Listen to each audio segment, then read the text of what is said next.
Bonjour à toutes et à toutes et bienvenue dans ce nouvel épisode d'un 2 3 BD chez les libraires. Alors ce soir, on va aller à Narbonne et on va retrouver toute l'équipe de BD et compagnie. Et on va commencer par Julie. Salut Julie. Salut! Bon, comment vous allez à Narbonne? Bah ça va, écoute, on est sous le soleil. Ah, c'est bien ça.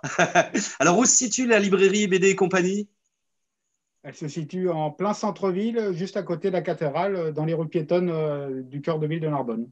D'accord, très bien. Alors Laurent, je te présente parce que c'est vrai que j'ai présenté Julie.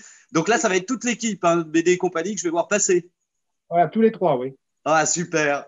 Eh J'en bien doute Julie, Cédric arrivera après. et Cédric arrive après. Ok. Eh bien, Julie, je te propose de nous présenter ton premier album coup de cœur, alors. Et bien c'est parti. Alors moi je vais vous parler de Elle, qui est une BD qui va sortir demain. Donc j'ai eu la chance de la lire en avant-première. Donc c'est une BD jeunesse, où en fait on va suivre Elle, qui est une jeune collégienne qui arrive dans un nouvel établissement.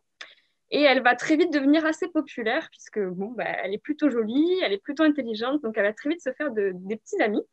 Sauf que voilà, du jour au lendemain, elle va complètement changer de personnalité. Et pour cause, elle va avoir 5 personnalités différentes qui vont se représenter avec des couleurs de cheveux différentes à chaque fois. Donc il y aura une personnalité plutôt rigolote, une personnalité plutôt battante, une personnalité plutôt timide, et ses amis vont plus du tout la reconnaître. Donc on part sur une série comme ça qui est plutôt bien faite, assez réaliste par rapport à ce qu'on peut vivre dans notre adolescence. Et j'espère qu'elle aura le succès qu'elle mérite parce que je pense que ça va parler à beaucoup de jeunes. Voilà. Des dessins très colorés et effectivement, un thème propre aux collégiens, de changer souvent dans le temps de la scolarité. C'est ça, c'est ça. Très bien. Et ça, c'était dicté chez Chez Le Lombard. C'est le Lombard. Alors, Voilà. Laurent, deuxième coup de cœur. Je me les calme. Alors moi, je vais vous parler Le combat du siècle, aux éditions Futuropolis, de Lucas Ferrara et Loulou Dedola. En fait, c'est un album sur la vie de Joe Frazier, le grand boxeur que bon, les plus jeunes ne connaissent pas. Donc on part de sa naissance jusqu'à le sommet de sa carrière, jusqu'à la fin de sa vie. Et c'est un album qui parle non seulement de boxe, mais pas seulement de boxe, en fait, il parle aussi de la vie de cet homme et ses relations avec Mohamed Ali, le grand boxeur que tout le monde connaît. Et en fait, c'est deux sociétés qui s'opposent en lisant cet album, deux visions de la vie.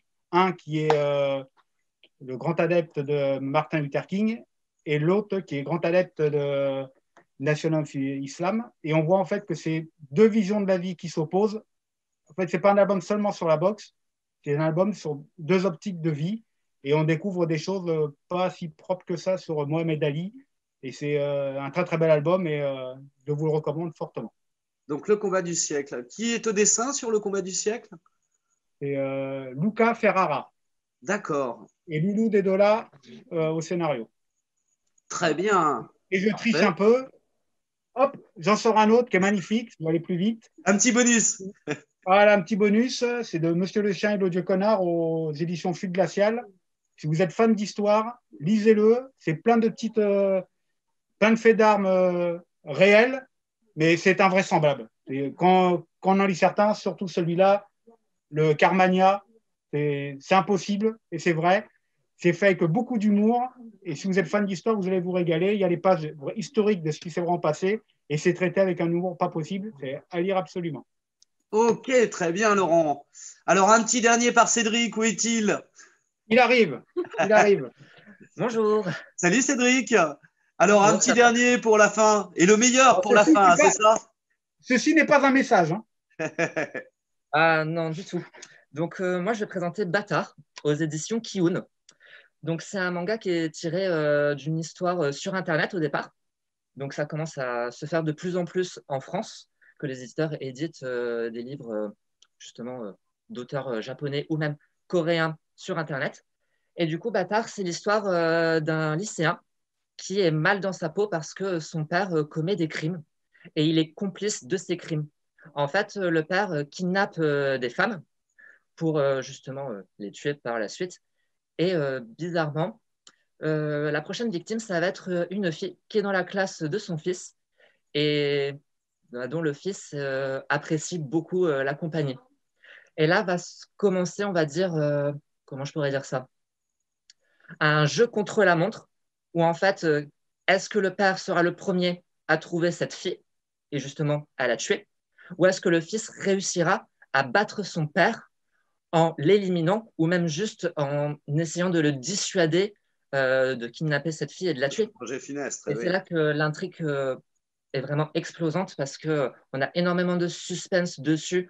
On nous met toujours à l'épreuve à l'intérieur avec des scènes vraiment tranchantes dedans parce qu'on se dit, ça y est, le père a trouvé la fille, mais finalement, peut-être pas. Et voilà, c'est vraiment exceptionnel à Donc lire. là, c'est le premier volume. Hein. C'est le premier volume. Actuellement, c'est toujours en cours, hein, bien sûr. On ne sait pas combien de tomes il y aura. Et voilà, c'est un grand format qui coûte 15 euros. Très bien. Eh bien, écoutez, je vous remercie, hein, toute l'équipe de BD et compagnie pour ces 3 coups de cœur. Et puis, dès que j'ai la possibilité, ben, je viens vous voir à Narbonne. Avec Merci. plaisir. Eh bien, à bientôt. Allez, bonne fin de À journée. bientôt. Salut. Au Bonne journée. revoir.